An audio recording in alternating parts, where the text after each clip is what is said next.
көрдім. У вас справа, слева по 25 человек должен быть. Это не только ваши, но вся команда. Оң жағыңызда 25 адам, сол жағыңызда 25 адам болса, если вы қарап тұрсаңыздар, Турцияны орындасаңыздар, это же условие, он лишний 25 орындасаңыздар, я могу заявку написать, чтобы вам в Усть-Каменогорске открыли сервисный центр. Хорошо. Хорошо. Сервисный центр что делает? Сервисный центр... Ау. Да. 21-188-ден. Кеше Павел кеше айтты ғой, 21 адам. Нет, похоже, 25 деп айтам да, но 21 адам болады уже. Слева и справа. Ага. Чем больше, тем лучше, ғой. Алло. Да. Осылай істесеңіздер, Құдай қаласа Өскеменге сервисный центр ашуға болады, жұмыс жасауға болады. Так что енді ешқандай переживать етпеңіз, Сағдат апа, біз қолымызда келгенше мы вам поможем.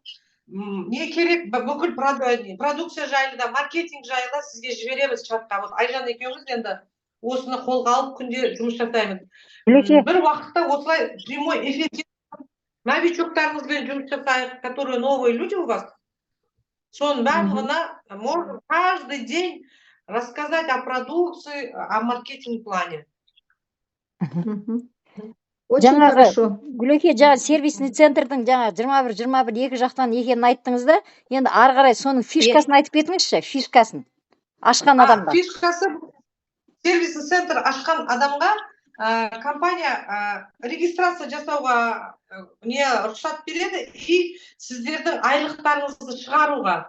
Вывод денег и регистрация сервисный центр жасайды. Еще сервисный центрде бүкіл продукцияға емес, но который купонный товарларға компания тағы да 15% скидка жасап береді. Сервисный центр ұстап отқандарға. Купонный товарларға, иә? Біз мысалға 50% береміз ғой каждый партнер. Из-за того, что мен сервисный центр ұстап отқаным үшін, мысалға маған 65% береді, түсіндіңіз ба? Ол 15% маған неге пайда? 15% отырған жерінің арендасын жабуым керек қой, мен сервисный центр ашу деген оңай емес.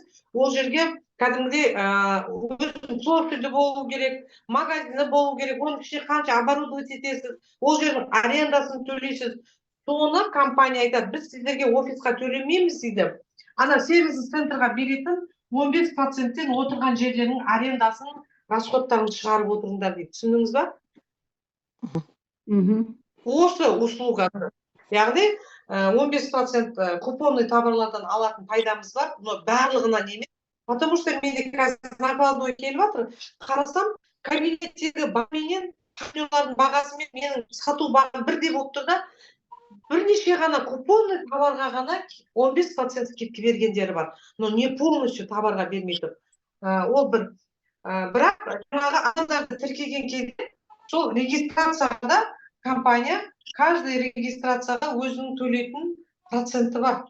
Сонысын береді, одан кейін жаңағы 15%-ын береді, и адамдарға біз зарплата шығарып бере аламыз. Енді зарплатаны шығару жайлы да толық айтып кетейін. Мысалға, қазір бізде прям кабинеттен мына сізге айлық шығып тұр, ертең мысалға үміт да, ертең сізге 62 000 теңге түсіп тұр, иә? Бұны сразу бетіп өзіңіздің карточкаңызға бірден шығара алмайсыз. Оны шығару үшін сізде ИП болып, компаниямен договорға тұрып, карточный счет ашып, подоходный налогпенен банковский услуганы төлеп, шығарып отыруға болады екен. Но ол системаны бізге әлі толық енгізген жоқ. Біз қалай шығарып жатыр? Внутрянкамен. Қазір біреу маған подписка жасайын деп жатса, мен сіздің внутренний ақшаңызды сол кіріп жатқан адамға аударып, кезетіне мына тіркеліп жатқан адамның ақшасымен сіздің айлығыңызды шығарып, мына 62 000 теңгеден бір тиыныңызды ұстамай беріп отырмыз да, ешқандай процент ұсталынбайды.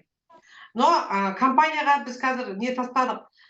Давайте адамдар өздері законны, өзінің айлығын, өзінің карточкасына шығаратынға істеп беріңіз деп жатыр. Оны істеп жатыр компания, уже Россияда ол система жұмыс жасап жатыр. Біздің Қазақстанға да 1-2 ай шыдатсақ, каждый партнер өзінің өзінің ақшасын өзінің прям кабинетінен өз картасына енді банковский ұстайтын проценттері болар, төлейтін налогі болар, но өзі шығарып отырады.